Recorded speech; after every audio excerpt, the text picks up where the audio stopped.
आज मैं एक ऐसे विषय पर चर्चा करना चाहता हूं जिससे सारा समाज उद्वेलित है।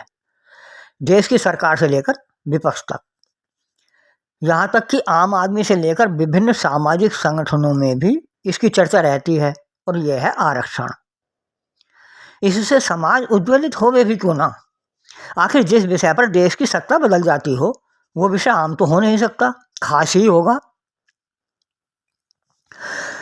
आरक्षण की मांग और उसका विरोध दोनों ही जोरों पर रहते हैं।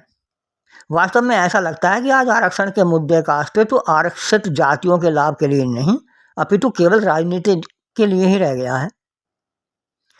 प्रथम प्रश्न तो यह है कि आखिर आरक्षण की आवश्यकता क्यों है।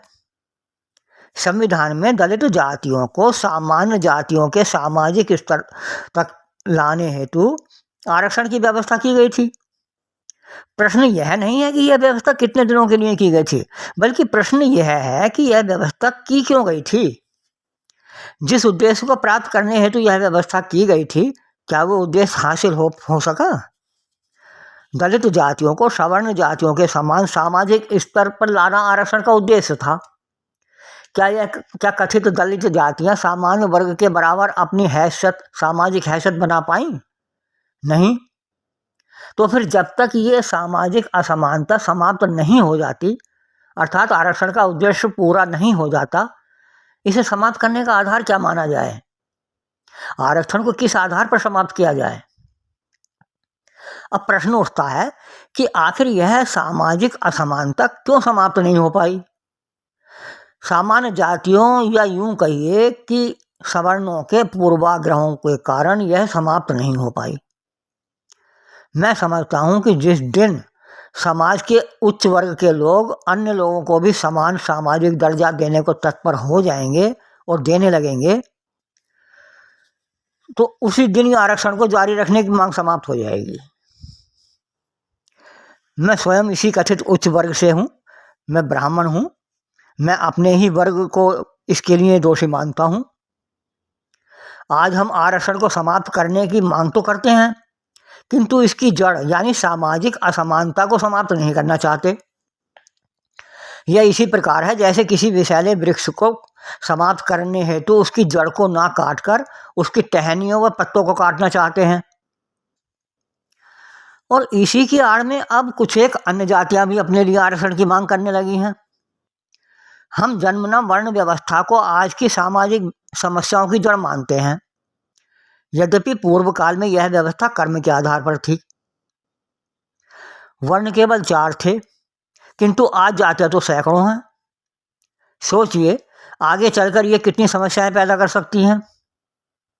इस जाति प्रथा को बनाए रखने के लिए आज आम जनता ही नहीं, अपितु राजनेता व धार्मिक नेता सबसे अधिक जिम्मेदार हैं। क्षमा करना, मैं कथित धर्माचार्यों को धार्मिक नेता कह रहा हूँ, वास्तविक धर्माचार्यों को नहीं, क्योंकि वास्तविक धर्माचार्य तो केवल वही हो सकते हैं जो धर्म का आचरण करते हों और ऊंच नीच की भावना फैलाना लोगों में वास्तविक धर्माचार्यों का काम नहीं है। आज अधिकांश कथित धर्मगुरु अधर्म का पालन कर रहे हैं, और इन राजनेताओं का तो उद्देश्य ही जाति प्रथा को समाप्त करना हो ही नहीं सकता, क्योंकि जाति प्रथा के कारण ही तो इनकी दुकानें चल रही हैं। तो फिर इस समस्या का समाधान क्या है। समाधान है जातिगत आरक्षण को समाप्त करने के लिए क्यों ना इन जातियों को ही समाप्त कर दिया जाए। ना होगा बांस, ना बजेगी बांसुरी। अब प्रश्न पैदा होता है कि ये कैसे संभव है। संभव है क्योंकि जब वर्ण व्यवस्था समाप्त हो सकती है तो जाति व्यवस्था क्यों नहीं समाप्त हो सकती। मेरी राय में आज जातिगत अर्थात स्वजाति में विवाहों पर सरकार और धार्मिक नेताओं द्वारा उसी प्रकार प्रतिबंध लगा दिया जाना चाहिए जिस प्रकार स्वगोत्र में, अपनी गोत्र में विवाह करने पर सामाजिक प्रतिबंध है। किंतु उस रीति से भी समाज 2 वर्गों में बढ़ जाएगा, क्योंकि उच्च जातियों के लोग उच्च जातियों में भी विवाह करेंगे और इस प्रकार समाज में ऊंच नीच जारी रहेगी। तो होना ये चाहिए कि सवर्ण का सवर्ण में और दलित का दलित में विवाह नहीं होना चाहिए। इससे समाज इससे कुछ ही वर्षों में जाति प्रथा व सवर्ण दलित की श्रेणियां समाप्त हो जाएंगी। अंत में सभी राजनेताओं धर्म नेताओं से मेरी ये अपील है कि इस जातिवाद के रोग को समाप्त करने का प्रयास करें, जो आप कर भी सकते हैं। और ये जिम्मेदारी भी सबसे अधिक आप ही की है, क्योंकि इसका बीज भी आप ही ने बोया है और इसका लाभ भी आप ही ने उठाया है। पाप तो बहुत किया है, थोड़ा पुण्य भी कमा लीजिए।